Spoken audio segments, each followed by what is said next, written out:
Buenos días. Hoy vamos a tratar el último módulo de la Cátedra de Derecho Comparado relacionado con la aplicación del derecho comparado en la investigación legislativa. En primer lugar, es preciso establecer lo que se entiende por método comparado. Dentro de esto vamos en principio a hablar de la comparación, que es el proceso típico y esencialmente humano en el que hay una acción constante por el cual se utiliza y que se utiliza casi para cualquier actividad. Por ejemplo, para comparar países entre sí, económicamente o políticamente, a nivel cultural o comunicacional, social y jurídico. Se compara teniendo siempre un conocimiento previo de situaciones anteriores y de otras sociedades. Y así podemos esbozar una guía para solucionar un problema concreto y poder dibujar escenarios futuros con el conocimiento previo del contexto histórico, económico o político y utilizar dicha información siguiendo la metodología establecida a través del método científico, cuyos antecedentes inmediatos remontan pues a filósofos como Aristóteles. Ninguna comparación es inconsciente, es decir, que no sea premeditada en función de unos objetivos más o menos hipotéticos y previamente establecidos, por lo que hay que admitir la comparación tal y como indica Satori, para quien la comparabilidad postula un universal lógico común a todas las unidades de un universo de comparación dado. Esto expresado en un modo más estricto, según refiere el autor, implícitamente comparado implica el uso de parámetros recabados de casos comparables y el empleo de categorías de análisis no ideográficas, es decir, derivadas de alguna teoría general o de algún esquema conceptual generalizante. Esto quiere decir que debe existir una estructura comparativa que sea resultado de un análisis y de una clasificación previamente realizados antes de una descripción y justaposición de la información que se haya recabado. Es necesario conocer previamente lo que se va a comparar y la situación en que se encuentra el objeto de estudio. Por lo tanto, los autores consideran pues que es posible aplicar el método científico y concretamente el método comparativo a la investigación en las ciencias sociales y desde un planteamiento meramente pragmático respecto de la investigación legislativa. Los beneficios de esta aplicación repercuten en una mejor planificación y evaluación de los sistemas jurídicos o de las normas, en un conocimiento profundo de los mismos y de la sociedad a la cual regulan. Aportan pues una visión global de la situación legislativa, de las leyes o del tratamiento de determinados principios o procesos judiciales, administrativos, policiales, etcétera. El método comparativo en las ciencias sociales. Es importante tener claro que que las ciencias sociales se utilizan para explicar o surgieron para explicar la realidad social y en función de esto intentaron imitar los métodos considerados en su momento como científicos. Entre ellos tenemos el método experimental, pero debían resolver primero el problema de las hipótesis. En las ciencias sociales no es tan fácil la verificación de una hipótesis mediante procesos de experimentación. Eso lo sabemos, pues no podemos manipular el objeto o los objetos a estudiar, que son los seres humanos, como lo hacen en las ciencias naturales. Al estudiar realidades sociales se incluyen las personas y con ellas surge la dificultad de experimentar.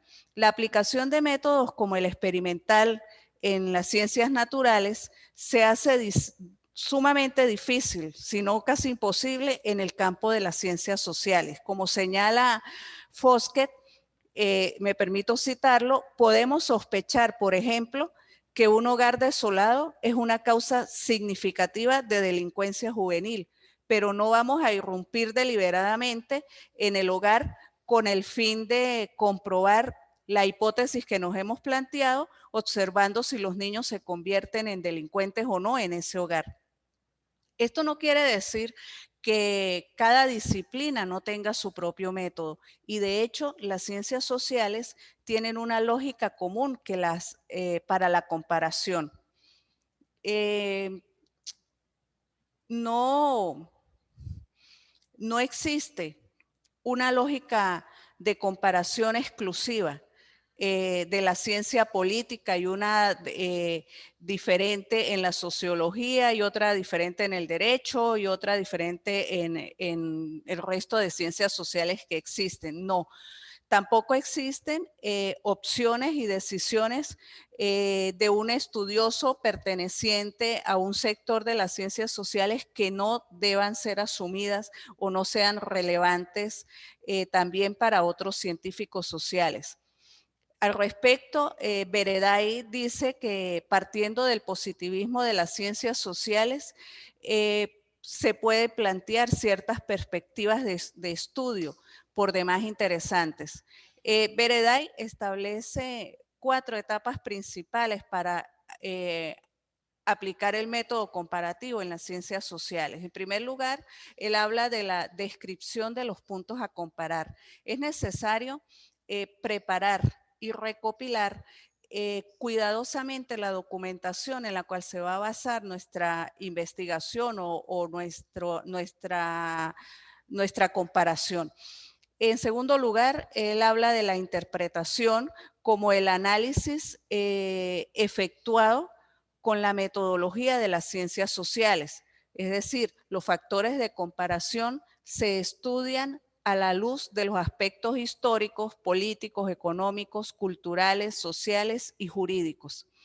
En tercer lugar, habla de la justaposición, que viene a ser el examen simultáneo de diversos sistemas jurídicos o de diversas normas para determinar el marco que puede servir de comparación. Y finalmente, señala que se procede a la comparación primeramente respecto a las cuestiones seleccionadas, pasando después al examen comparativo entre los diversos países. Este método propuesto por Bereday ha sido muy criticado, pero es incuestionable que ha sentado las bases para la aplicación del método comparativo en las ciencias sociales y posteriormente en el derecho.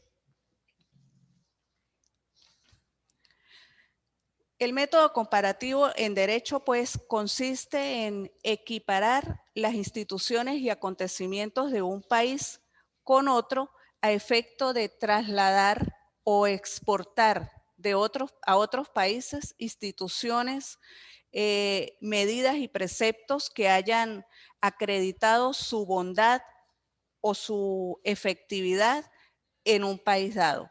Para algunos autores, el método comparativo es o constituye un método de investigación, mientras que para otros es un método de interpretación.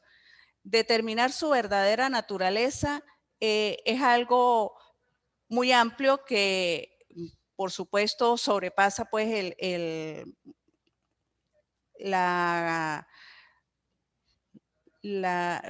sobrepasa la finalidad de esta cátedra, y debe ser estudiado pues con mucho cuidado, y pues no vamos a entrar ahorita en determinar cuál es en realidad la naturaleza del método comparativo. Lo importante es tener claro que el método comparativo forma parte y se aplica en el derecho comparado. En tal sentido, el derecho comparado se puede definir como el estudio de las comparaciones, recepciones, trasplantes, migraciones, exportaciones, implantaciones, reorganizaciones, fusiones, escisiones, transformaciones, integraciones de cualquier institución jurídica, el cual puede ser aplicado en cualquier disciplina jurídica, dentro de las cuales podemos hablar o citar el derecho público, el derecho privado, y estaremos frente a supuestos de derecho público y de derecho privado comparado en este caso. Las clases de comparaciones han sido poco estudiadas en nuestro derecho patrio. Pueden ser totales, pueden ser parciales, pueden ser de una fuente de derecho, de varias fuentes de derecho. Se puede comparar todas las fuentes de derecho, entre derechos parecidos, entre derechos completamente diferentes, dentro de una disciplina jurídica, entre distintas disciplinas jurídicas, externas o internas. Total, se puede comparar un sistema total con otro o parcialmente hacer la comparación. Se puede comparar a nivel internacional, a nivel nacional, a nivel regional. Es casi que innumerable pues los diferentes tipos de comparaciones o clases de comparaciones que existen dentro del derecho. No siempre se comparan en dos objetivos o dos objetos de comparación solamente, sino que pueden compararse más objetos. Por ejemplo, se pueden comparar 3 tipos de derecho, 3 tipos de familia jurídica, 3 instituciones jurídicas, o se pueden comparar 5 recepciones jurídicas. No existe un número predeterminado y establecido para realizar una comparación. Se pueden estudiar comparaciones, se pueden hacer comparaciones, podemos proponer comparaciones y comparar comparaciones. Los supuestos de comparación son abundantes. Pueden referirse comparaciones entre derechos de 2 o más países, en el derecho dentro de un mismo país. Por ejemplo, en el derecho venezolano podríamos comparar instituciones del derecho civil con instituciones del derecho mercantil. También se puede hacer comparación a nivel jurisprudencial, o se pueden comparar las ejecutorias de 2 sistemas jurídicos, se pueden comparar las costumbres entre 2, 3, 5 países, la realidad social de 5 países que influyó para que se generara X cantidad de normas, la costumbre, cómo se aplica entre 2 o 3 familias jurídicas. Se puede comparar una rama del derecho en diferentes continentes. Puede compararse cualquier tema jurídico. El derecho comparado, visto esto, trasciende todas las disciplinas jurídicas, por lo que debe estudiarse y aplicarse en todas, o debería estudiarse y aplicarse en todas las ramas del derecho. La comparación y el método comparativo en cuanto al derecho comparado, podemos afirmar que podemos decir que afirmar que solo implica comparaciones es un desconocimiento de gran parte de esta disciplina jurídica. ¿Por qué? Porque el método comparativo se aplica también no solo para hacer comparaciones, sino que se aplica cuando se hacen recepciones, es decir, cuando se recibe o se toma una norma jurídica de otro sistema. Por ejemplo, cuando se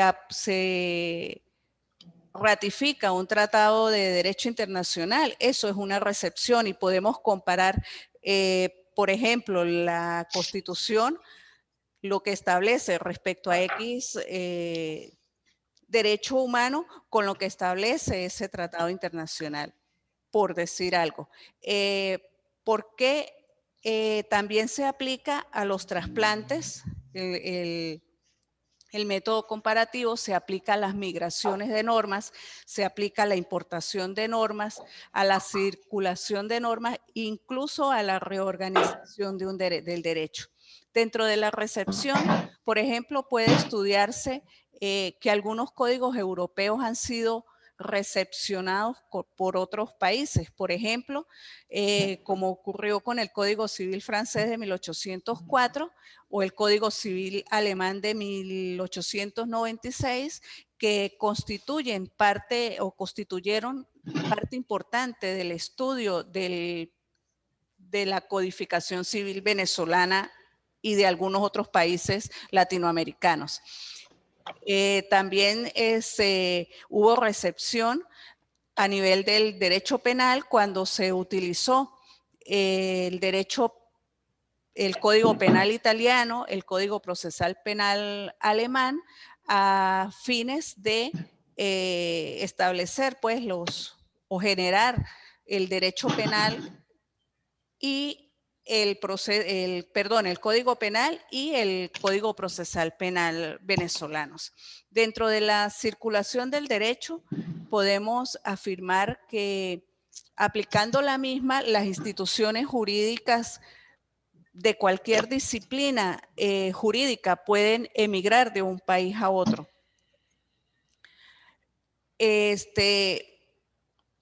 Son pues incontables los ejemplos que hay, es cuestión de dedicarse un poco a revisar en la bibliografía o la literatura relacionada con el derecho comparado la cantidad de traslaciones que hay a nivel de normas y de instituciones entre los distintos países. Estoy hablando de Leontín Jan Constantinescu, quien en su tratado de derecho comparado propone dos instrumentos técnicos esenciales para el derecho comparado, como son la micro y la macrocomparación.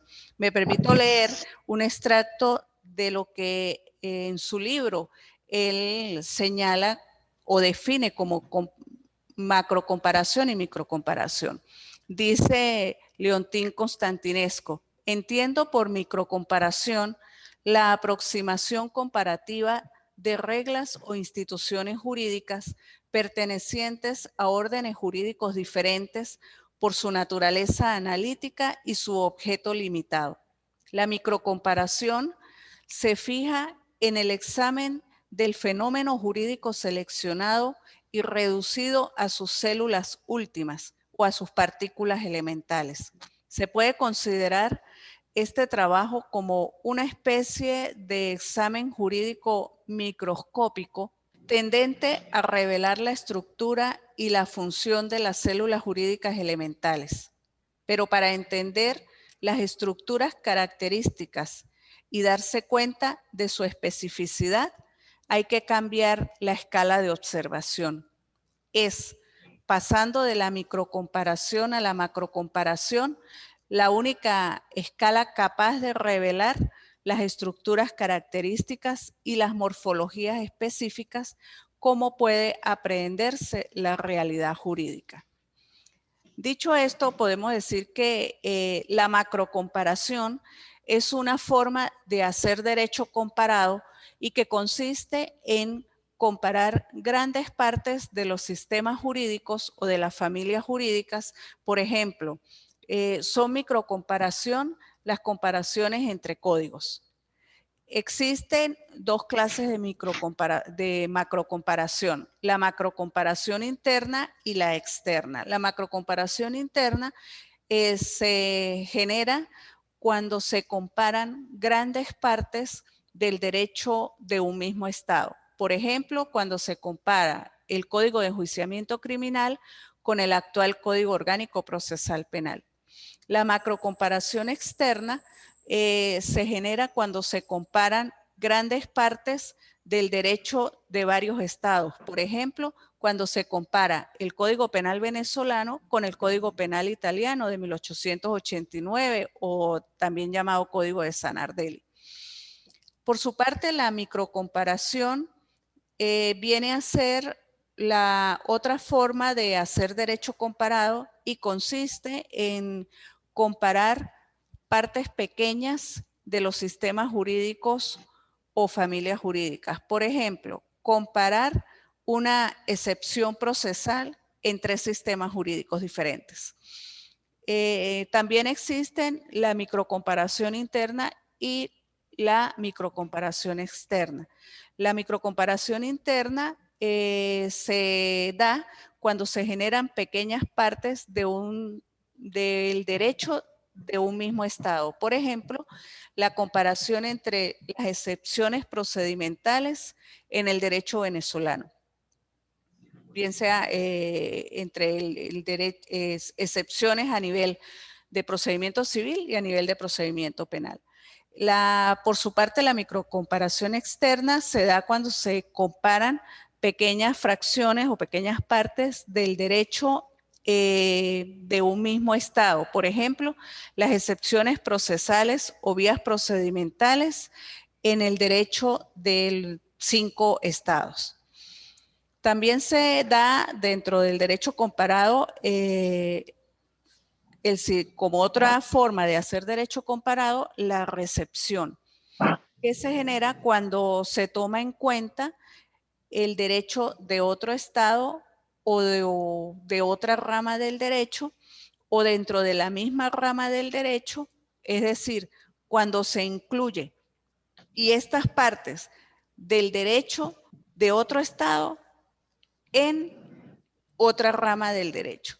La recepción suena medio complicado esto, así parece como un trabalenguas, pero la recepción tenemos que tener claro que no solo es de legislación o de derecho positivo, también puede recepcionarse fuentes o instituciones de derecho.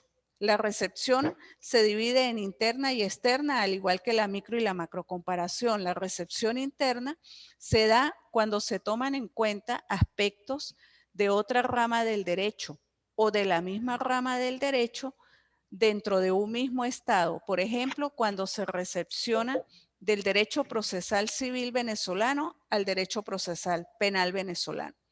Y la externa se da cuando se toma en cuenta el derecho de otro estado. Por ejemplo, el Código de Comercio venezolano, que tomó como fuente el Código francés de 1807 y el Código español de 1829, conjuntamente con el chileno de 1865.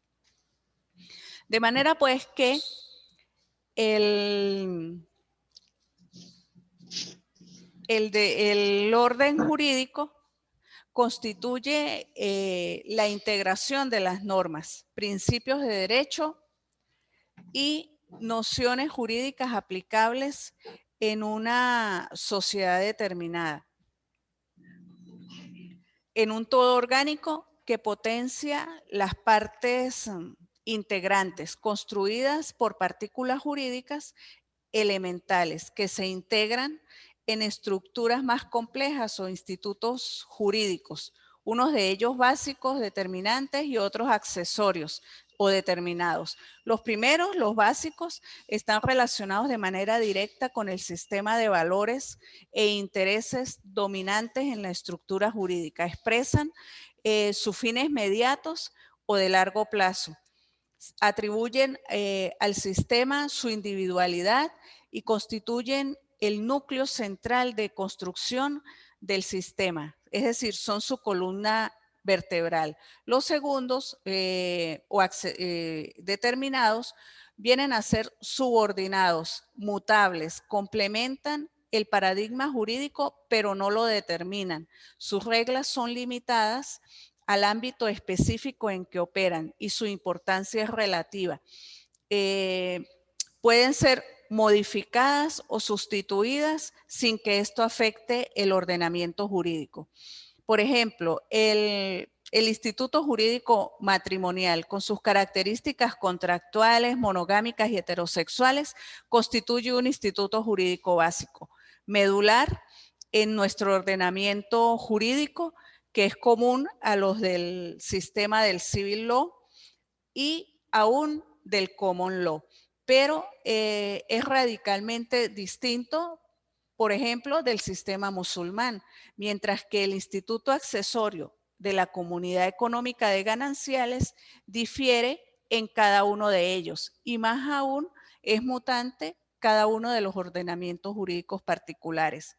Son varios los criterios que existen o que sirven para precisar los institutos jurídicos determinantes en cada sistema jurídico, como son la concepción del derecho que informa el ordenamiento jurídico, la ideología o doctrina política que le sirve de sustento, la fuerza vinculante del ordenamiento respecto del poder constituido, la realidad socioeconómica que subyace, las fuentes formales de producción de la juridicidad, los parámetros hermenéuticos, es decir, los institutos jurídicos básicos de cada sistema son únicos, son insustituibles, determinantes y complementarios o solidarios. Por ejemplo, la forma matrimonial monogámica y la poligámica son incompatibles entre sí, caracterizan los sistemas matrimoniales europeoamericanos la primera y los sistemas musulmanes la segunda. Modificarlas significa llevarlas a su contrario, cambiar la naturaleza jurídica del sistema y por ende la mutación de todo el ordenamiento, o al menos de una parte sustancial del mismo, la del ordenamiento matrimonial. Así pues, tanto la macrocomparación como la microcomparación son instrumentos básicos de las técnicas del derecho comparado. Su uso es complementario. El primero explora las partículas jurídicas individualizadas, es decir, la microcomparación explora las partículas jurídicas individualizadas, mientras que a estas las ordena y las clasifica, mientras que la macrocomparación pone de manifiesto las estructuras fundamentales que inspiran los órdenes jurídicos. En los órdenes jurídicos se pueden dar, como se ha advertido en el transcurso pues, del estudio de la materia, se pueden dar similitudes y de semejanzas, un juego recíproco de oposiciones parciales y totales, de acercamientos y distanciamientos, sean o no pertenecientes al mismo sistema jurídico. El problema fundamental en este caso radica en establecer cuáles son los elementos a través de los cuales los órdenes jurídicos se asemejan o se oponen, ya que de ellos dependerá su parentesco tipológico y la clasificación de dos o más órdenes de un mismo sistema jurídico, en un mismo sistema jurídico o en sistemas jurídicos distintos. Es importante también tener presente que los órdenes pertenecientes a sistemas normativos o sistemas jurídicos distintos pueden tener elementos comunes, ya que estos no se oponen totalmente. Instituto por instituto, punto por punto. De hecho, entre esos sistemas jurídicos existe una gran cantidad de elementos comunes que hacen parte de lo que Leibniz en su Theatrum Legal determinara como componentes del derecho universal, pero lo que determina su diferenciación sistemática es el hecho de que sus estructuras fundamentales, los institutos que forman su núcleo o columna vertebral son contradictorios y opuestos. En sí, el punto de partida de la comparación puede generarse desde un problema teórico o desde un problema fáctico. Desde el primero, exploramos la validez de las leyes, sentencias y conceptos doctrinales. Desde el segundo, examinamos casos judiciales fallados según uno o más derechos extranjeros para comparar sus resultados con otro fallado según el derecho nacional, en procura de generar las reglas y categorías que nos permitan comprender nuestro propio derecho desde una perspectiva verdaderamente universal. Por último, ya casi para finalizar, haré referencia a la comparación como auxilio para elaborar los textos normativos o como auxilio legislativo. Los legisladores de todo el mundo han descubierto que en muchos sentidos no es posible forjar leyes adecuadas sin la participación del derecho comparado, ya sea en forma de estudios generales o de informes elaborados especialmente en torno a un tema específico. Para comparar, se necesitan dos objetos que la finalidad sea la de ofrecer esa comparación, que el método no se reduzca a una mera exposición paralela de dos o más sistemas o de dos o más instituciones. En la elaboración de los textos constitucionales siempre se ha recurrido de una forma más o menos sistemática a la comparación. En los nuevos textos constitucionales, los órganos constituyentes realizan una comparación entre las soluciones ya experimentadas o entre estas y esquemas de referencia elaborados por los órganos constituyentes interesados. Influencia, por ejemplo, del modelo norteamericano sobre los constituyentes iberoamericanos. En textos constitucionales y legislativos se pueden observar en ocasiones verdaderas reproducciones o trasplantes y otras veces solo se toman como modelos de referencia. Cuando se va a elaborar una ley nacional es costumbre tomar en cuenta antecedentes extranjeros, pero esta práctica, cuando se limita a copiar textos extranjeros, no produce buenos resultados. Muchas veces se ha imitado una disposición de un conjunto de disposiciones únicamente porque se habían promulgado en un país extranjero importante o porque quienes elaboraron la ley extranjera eran juristas de renombre. Y después ha resultado que aquella ley extranjera importada no produjo los efectos que de ella se esperaban.